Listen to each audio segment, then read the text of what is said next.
Hello friends, good morning. आज हम start करने वाले हैं एनसीईआरटी क्लास 6 का जो सोशल स्टडीज का बुक है उसको। डेली आपको एक एक चैप्टर प्रोवाइड किया जाएगा जिसको देखकर आप पूरी तरीके से जो है एनसीईआरटी कंप्लीट कर सकते हैं और कोई भी कॉम्पिटिटिव एग्जाम में अपना स्कोर अचीव कर सकते हैं। इस वीडियो को शुरू से लेकर लास्ट तक देखिएगा। हमारी कोशिश रहेगी कि आपको पूरी एनसीईआरटी हम समझा सकें। तो वीडियो को स्टार्ट करते हैं। अभी तक आप हमारे चैनल पर नए हैं तो हमारे चैनल को सब्सक्राइब कीजिएगा और इस वीडियो को ज़्यादा से ज़्यादा शेयर कीजिएगा ताकि एनसीईआरटी आपका या आपके जो दोस्त हैं उनका कंप्लीट हो सके। जब आप इसको स्टार्ट कीजिएगा तो सबसे पहले है कि परिचय। सामाजिक विज्ञान क्यों? देखिए, हम एनसीईआरटी के किसी भी टॉपिक को छोड़ नहीं सकते हैं क्योंकि कहाँ से किस टॉपिक से कौन सा क्वेश्चन पूछा जा सकता है ये समझना मुश्किल है। तो एनसीईआरटी स्टेप बाय स्टेप देखेंगे और बड़ी बारीकी से देखेंगे। तो सामाजिक विज्ञान क्यों? तो सामाजिक विज्ञान के अंदर हमको क्या क्या पढ़ना है? तो सबसे पहले तो आपको जो पॉइंट्स दिए गए हैं वो पॉइंट्स में आपको टोटल 5 भाग में बांटा है। जैसे भारत एवं विश्व, भूभाग एवं उनके निवासी जो है इनके बारे में आपको जानकारी प्राप्त करनी है, जिसमें आपका जैसे भूगोल हो गया जो आप भूगोल कहते हैं और आप इतिहास कहते हैं। तो ये सभी चीज जो है चूंकि 6 क्लास का है तो इसी को कंबाइंड कर दिया गया है। इतिहास, भूगोल, नागरिक, अर्थशास्त्र सभी को एक ही साथ ले लिया गया है। अगर विषय ख की बात करें तो इसमें आपको अतीत के चित्रपट जो इतिहास के अंदर में आएगा। उसके बाद हमारी संस्कृति, विरासत एवं ज्ञान, परंपराएं और शासन एवं लोकतंत्र जो आप नागरिक से देख रहे होंगे। हमारे आसपास का आर्थिक जीवन जो कि आप भूगोल से देख रहे होंगे। तो इस तरीके से जो है इसको टोटल 5 भाग में विभाजित कर दिया गया है और हर पार्ट्स के 2-2, 3-3 जो है मुख्य घटक हैं, क्या क्या है उनके बारे में बात करते हैं।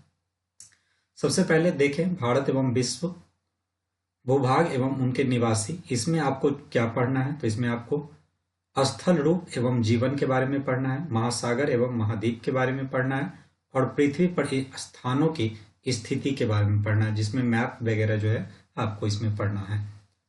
अगर अतीत के चित्रपट में बात करें तो इतिहास की समय रेखा एवं उनके स्रोत जो है, कोई भी इतिहास का कैसे हम पता लगाते हैं, कौन सा घटक इसमें, वो जानकारी आपको इसमें मिलेगी। फिर इंडिया अर्थात भारत के बारे में आपको इसमें पढ़ना है। भारतीय सभ्यता का प्रारंभ कैसे हुआ था इसके बारे में आपको पढ़ना है। अगर हम विषय ग की बात करें, हमारी संस्कृति, विरासत एवं ज्ञान, परंपराएं, तो इसमें आपको जो है भारत की जो संस्कृति की जो जड़ें हैं उनके बारे में आपको इसमें जानकारी मिलेगी। उसके बाद विविधता में एकता या एक में अनेक जो हमारा देश है, चूंकि उसको विविधताओं का ही देश कहा जाता है, तो इसमें आपको उसी से रिलेटेड जानकारी प्राप्त करनी है। इसके बाद अगर हम शासन एवं लोकतंत्र की बात करें तो परिवार और समुदाय के बारे में आपको इसमें पढ़ना है। आधारभूत लोकतंत्र शासन जो है, कैसे देश में शासन चलता है, इसके बारे में आपको पढ़ना है, जो कि भाग 1 में पढ़ना है। अगर भाग 2 की बात करें लोकतंत्र में तो ग्रामीण क्षेत्रों में स्थानीय सरकार जो होती है वह कौन होती है, इस सब के बारे में आपको जानकारी प्राप्त करनी है। और भाग 3 में बात करें तो नागरिक क्षेत्रों में स्थानीय सरकार जो होती है, जैसे सरकार 2 स्तर पे, अगर वैसे तो सरकार 3 स्तर पे काम करती है, लेकिन अगर हम ग्राम पंचायत और गांव की बात करें तो वहां पे ग्राम पंचायत कार्य करती है और नगर की बात करें तो नगर निगम कार्य करती है। तो उसी के बारे में जो है आपको इसमें जानकारी प्राप्त करनी है भाग 2 और भाग 3 में। और उसके बाद जो है अगर आप विषय की बात करें तो हमारे आसपास का आर्थिक जीवन जो है इसके बारे में आपको पढ़ना है। इसमें क्या पढ़ना है? तो हमारे आसपास की आर्थिक गतिविधियां क्या है, कार्य का महत्व क्या है, इसके बारे में आपको जानकारी प्राप्त करनी है। तो ये कुछ पॉइंट्स हैं जिसके माध्यम से आप समझ सकते हैं कि सामाजिक विज्ञान में हमको किन किन पॉइंट्स को पढ़ना है। तो ये सबसे पहले चाहते तो आपको स्टार्टिंग सीधे चैप्टर 1 से कर सकते हैं, लेकिन पहले ये तो हमको समझना होगा ना कि कौन कौन चीज हमको आखिर इसमें पढ़ना है। तो ये सारे पॉइंट्स आपको इस बुक्स में पढ़ने हैं और step by step part by part करके डेली हम आपके लिए एक एक वीडियो अपलोड करेंगे ताकि आपका जो है एक सिलेबस पूरी तरीके से कंप्लीट हो सके। आइए शुरू करते हैं। ये हम फर्स्ट चैप्टर में आ गए हैं जिसमें सबसे पहले आपको बताया जाता है कि आइए पता लगाते हैं। ऊपर दिए गए चित्रों को देखिए, आपने क्या देखा। जब आप इस पिक्चर को देख रहे हैं तो इसमें क्या देख रहे हैं? तो झील में पानी कहाँ से आ रहा है, पहला क्वेश्चन है। सड़क का निर्माण किसने एवं क्यों किया? इन छोटे छोटे घरों में रहने वाले लोग क्या क्या गतिविधियां करते होंगे? उनका क्या इतिहास रहा होगा? उनका क्या भविष्य है? तो अपने उत्तरों को लिखिए एवं अपने साथियों के साथ इस पर चर्चा कीजिए। तो ये कुछ पॉइंट्स दिए गए हैं कि कैसे इनका जो विस्तार हुआ, वो जो छोटी बच्ची है उनका जो है ये पूछना है। अब मुख्य पृष्ठ पर दिए गए चित्रों को देखिए, आपके मन में क्या क्या सवाल आते हैं उनको लिखिए। इन चित्रों में से संबंधित प्रश्नों के उत्तर को जानने के लिए आप किस प्रकार प्रयास करेंगे वो इसमें बताना है। अब बात करते हैं, ऊपर दिए गए हमारे प्रश्न सामाजिक विज्ञान से किस प्रकार संबंधित है। हम 21वीं शताब्दी में हैं। अभी हम जिस शताब्दी में हैं वो 21वीं शताब्दी है, 2020 चल रहा है, तो ये 21वीं शताब्दी है। यदि आप इसे नहीं समझ सकते हैं तो जल्दी ही इसके बारे में पढ़ेंगे। इस बात से सभी सहमत है कि समय मानव सभ्यता के लिए अत्यंत चुनौतीपूर्ण है। एक तरफ तकनीकी में तीव्रता विकास हुआ जिसने हमारी जीवन शैली में विभिन्न बदलाव किए, दूसरी ओर इस समय संसार विभिन्न युद्धों, शस्त्र संघर्षों और बढ़ते सामाजिक तनावों का सामना कर रहा है एवं हमारे ग्रह के प्राकृतिक पर्यावरण पर भारी दबाव पड़ रहा है। इसका कहने का कथन ये है कि धीरे धीरे हमारा जो समय है वो डेवलप हम लोग करते चले गए। आज से अगर पुराने जमाने में अब अगर हम जाएंगे तो कहीं भी हमको ट्रैवलिंग करने के लिए जो है पैदल जाना पड़ता था। आज के डेट में हम इतने डेवलप कर चुके हैं कि कहीं भी जाना हो तो मिनटों में पहुंच सकते हैं, घंटों में पहुंच सकते हैं, और पहले कई कई दिन, कई कई महीने लग जाते थे। आज हम पूरी तरीके से डेवलप कर चुके हैं और दिन प्रतिदिन हमारा जो है दिन प्रतिदिन हम डेवलप करते जा रहे हैं। तो यही कहना है। हम असाधारण संभावनाओं के युग में असामान्य चुनौतियों के साथ जीवन यापन कर रहे हैं। अर्थात कि हमारे जीवन में कब क्या हो जाए वो पता नहीं है, लेकिन क्या है कि हम असामान्य चुनौती जिसके बारे में हमको जानकारी नहीं है उस चुनौती के साथ जीवन यापन कर रहे हैं। विश्व भर में आधिकारिक लोग यह सोच रहे हैं कि मानवता के समक्ष आने वाले समस्याओं को किस प्रकार हल करें, हमारा समाज किस प्रकार शांति एवं समरसता के साथ जीवन जीना सीखे, हम किस प्रकार इस सुंदर ग्रह पृथ्वी, हम लोग जिस ग्रह पे रहते हैं उसको पृथ्वी कहते हैं और यह भी एक ग्रह है जिसे हम सभी साझा करते हैं, की रक्षा न केवल अपने लिए अपितु इस पर रहने वाले सभी प्रजातियों के लिए करें। अर्थात कि हम कैसे अपना जो हमारा पृथ्वी है इसकी रक्षा करें, और अपने लिए ही नहीं, अपने लिए तो हर कोई जीता है, हम उन सभी के लिए रक्षा करें, इसकी जितने भी प्रजाति है उनकी रक्षा करें। इसलिए जो है हम अपने पृथ्वी की रक्षा करें। पृथ्वी की रक्षा करने का मतलब ज्यादा से ज्यादा पेड़ लगाएं, इस तरीके का आपको आगे जानकारी दिया जाएगा। यह मौलिक प्रश्न बहुत सरल है परंतु इसके उत्तर उतने सरल नहीं है। कहना बहुत आसान है, जैसे अभी हमने आपको बोला कि हमें इस पृथ्वी की रक्षा करनी है, तो कहना बहुत आसान है कि चलो हम अपनी पृथ्वी की रक्षा करेंगे, लेकिन बात करें तो प्रश्न बहुत सरल है परंतु इनके जो उत्तर है उतने सरल नहीं है, या सरल भी नहीं हो सकते क्योंकि मानव समाज अधिक विविध एवं जटिल है। यदि हम इन प्रश्नों के उत्तर खोजने एवं उज्जवल भविष्य का निर्माण करना चाहते हैं तो हमें विश्व को और विशेष रूप से मानव समाज को समझना होगा। यही सामाजिक विज्ञान का सार है। आपसे क्वेश्चन पूछा जा सकता है कि सामाजिक विज्ञान का सार क्या है, तो आप यहाँ पे बताइएगा कि हम इन प्रश्नों के उत्तर खोजने एवं उज्जवल भविष्य का निर्माण करना चाहते हैं तो हमें विश्व को और विशेष रूप से मानव समाज को समझना होगा। तो जिसमें हमें विश्व को और विशेष रूप से मानव समाज को समझना है, यही सामाजिक विज्ञान का सार है। आप सोच रहे होंगे कि सामाजिक विज्ञान भौतिकी एवं रसायन विज्ञान की तरह कई विज्ञान है, परंतु ऐसा नहीं है। यह विषय जहां तक संभव है वैज्ञानिक तरीकों का उपयोग करता है। आप इस पाठ्य पुस्तक में कुछ उदाहरण देखिए, लेकिन इसका केंद्र मानव समाज है, जो स्वयं में इतना विविधतापूर्ण है कि विज्ञान की तरह निर्धारित प्रक्रियाओं को अपनाने और निश्चित परिणामों को प्राप्त करने की संभावना को छीन कर देता है। छीन करने का मतलब होता है कि छीन लेना, छीन कर देना, जिसे किसी भी चीज से वंचित रह जाना। सामाजिक विज्ञान के कई अविषय है, जैसे भूगोल, इतिहास, राजनीतिक विज्ञान, अर्थशास्त्र, समाजशास्त्र, मानव विज्ञान, पुरातत्व विज्ञान, मनोविज्ञान इत्यादि, जो हम अभी स्टार्टिंग में आपको बताए हैं, इतिहास, भूगोल, नागरिक, उन्हीं के बारे में यहाँ पे चर्चा कर रहा है। आपको इन शब्दों से भयभीत होने की आवश्यकता नहीं है। कई बार क्या होता है कि जब हम सोचते हैं कि एसएसटी पढ़ना है तो एसएसटी हमको इतना हार्ड लगता है, सामाजिक विज्ञान इतना हमें हार्ड लगता है कि हम उनसे ऑटोमेटिक भागने लगते हैं, लेकिन ऐसा नहीं है। सामाजिक विज्ञान भी दूसरे विषयों की तरह ही सरल है, वही इसका कथन है। इसमें से कुछ उप विषयों का अध्ययन आप माध्यमिक स्तर पर करेंगे। मध्य स्तर पर हमने इस तरह का वर्गीकरण नहीं किया है, जिसकी जगह हमने 5 प्रमुख विषय का उपयोग किया है। आइए इन पर एक दृष्टि डालते हैं। ये एनसीईआरटी कह रहा है कि एनसीईआरटी का जो बुक है वह आप देखिएगा कि अलग अलग माध्यमिक स्तर पे आपको पढ़ना है, मध्य स्तर में क्या पढ़ना है उसकी जानकारी आपको इसमें दिया गया है। जैसे विषय क जो हम आपको स्टार्टिंग में बताए विषय का, उसमें आपको क्या पढ़ना है, तो भारत एवं विश्व जो आपको बताया है उसके बारे में पढ़ना है। तो उसमें क्या पढ़ना है, भूभाग एवं उनके निवासी।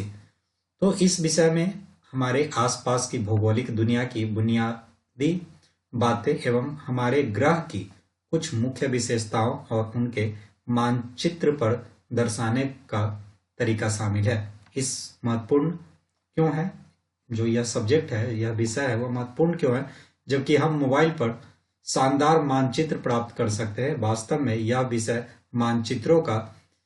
मानचित्रों से इतर भी चर्चा करता है। इस विषय के माध्यम से पता चलता है कि संपूर्ण इतिहास के दौरान मानव सभ्यता के फलने फूलने में भौगोलिक संरचनाओं, समुद्र, पर्वत, नदियां आदि ने किस प्रकार भूमिका निभाई है। भारत के संदर्भ में यह विषय बताया है कि भारत की प्राकृतिक और व्यवस्थित ने उनकी प्राचीन सभ्यताओं को किस प्रकार अनूठी पहचान प्रदान की है। अर्थात कि एनसीईआरटी का कथन है कि आज तो हम इतना डेवलप कर चुके हैं कि किसी भी मैप को खोलेंगे तो बड़ी आसानी से जो है हम सारी जानकारी प्राप्त कर सकते हैं और देख सकते हैं कि हम किस जगह पे खड़े हैं। लेकिन इस भारत एवं विश्व में जब आप पढ़िएगा तो इसमें जो है आपको हमारा जो संस्कृति है, हम आपको बताया है कि दिन प्रतिदिन हम डेवलप कर रहे हैं।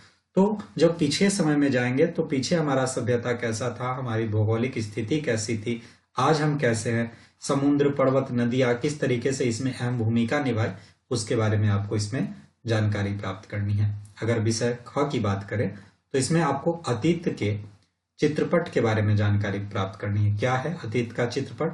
तो चित्रपट कैनवास जैसे एक बड़ा टुकड़ा होता है जिस पर चित्र या डिजाइन बने होते हैं। कभी कभी ये ऐतिहासिक घटनाओं की व्याख्या करता है। कौन? अतीत के चित्रपट। इसे आमतौर पर दीवार पर लटकाकर रखा जाता है। इस चित्रपट में अतीत का चित्रण हम भारत के इतिहास से करना आरंभ करेंगे।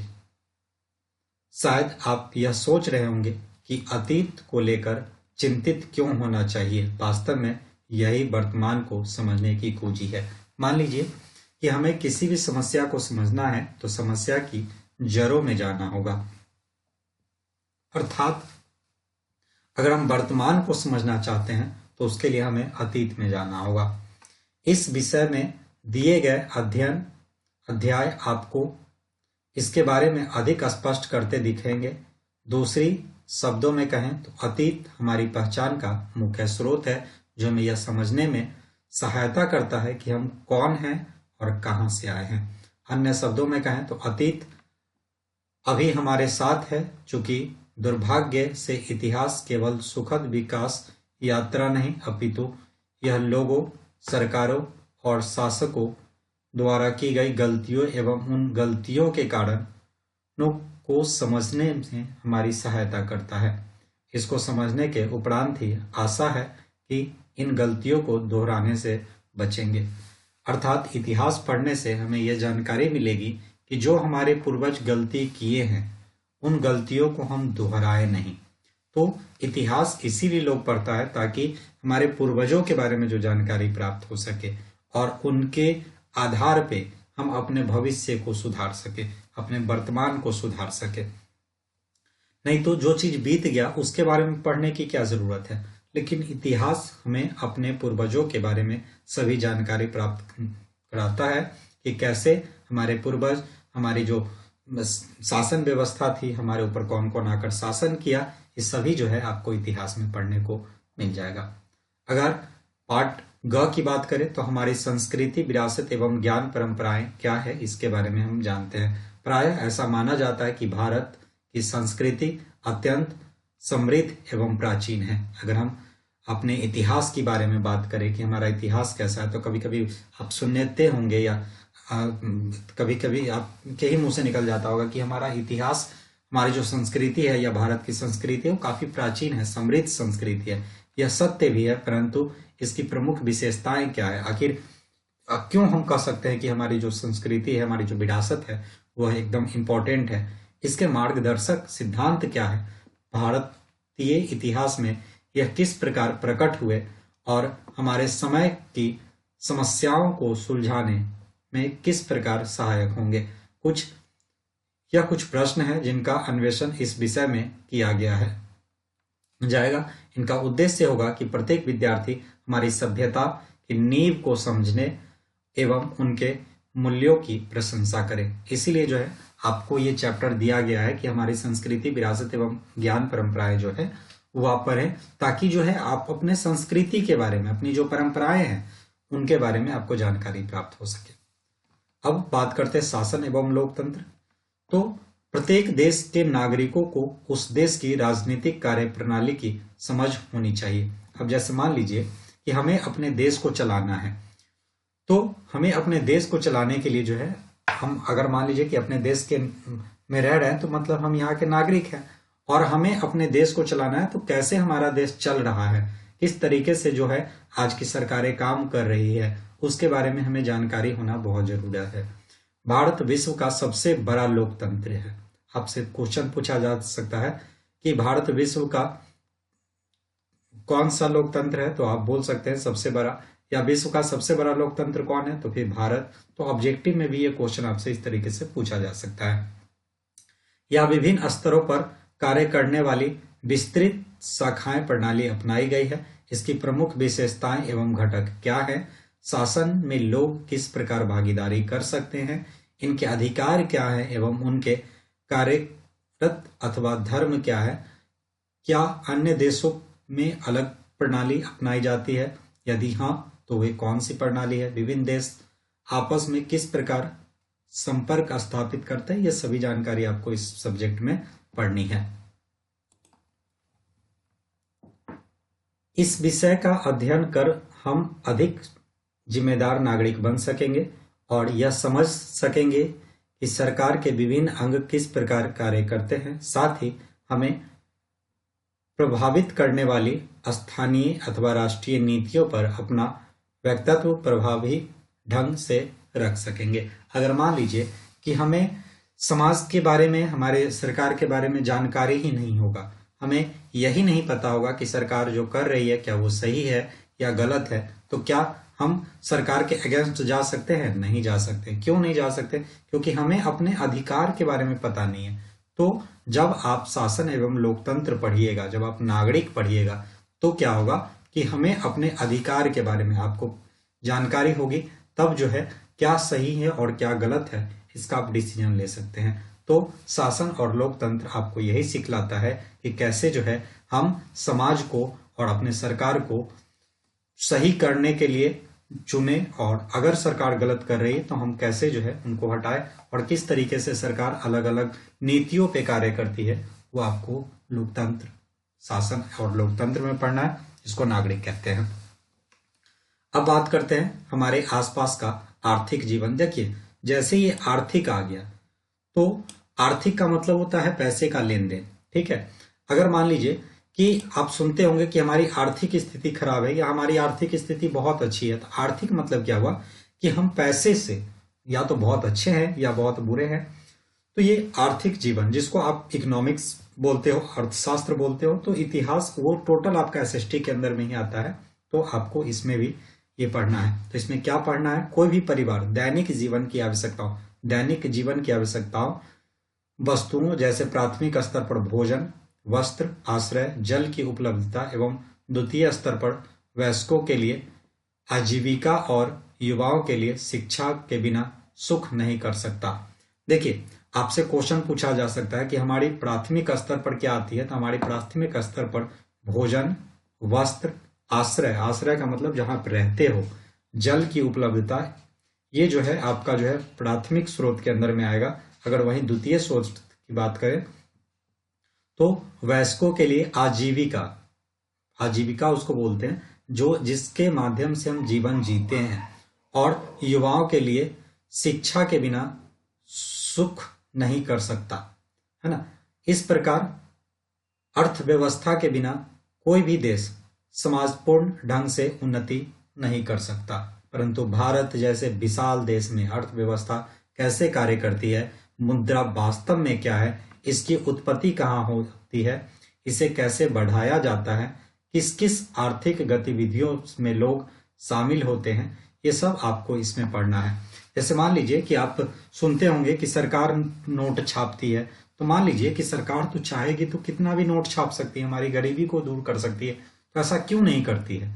सरकार के अपने पास प्रिंटिंग प्रेस है, पेपर डालना है, पैसा छपेगा, हर आदमी के अकाउंट में 10 लाख 20 लाख सरकार डाल सकती है, 1 करोड़ डाल सकती है, तो फिर क्यों नहीं डालती है?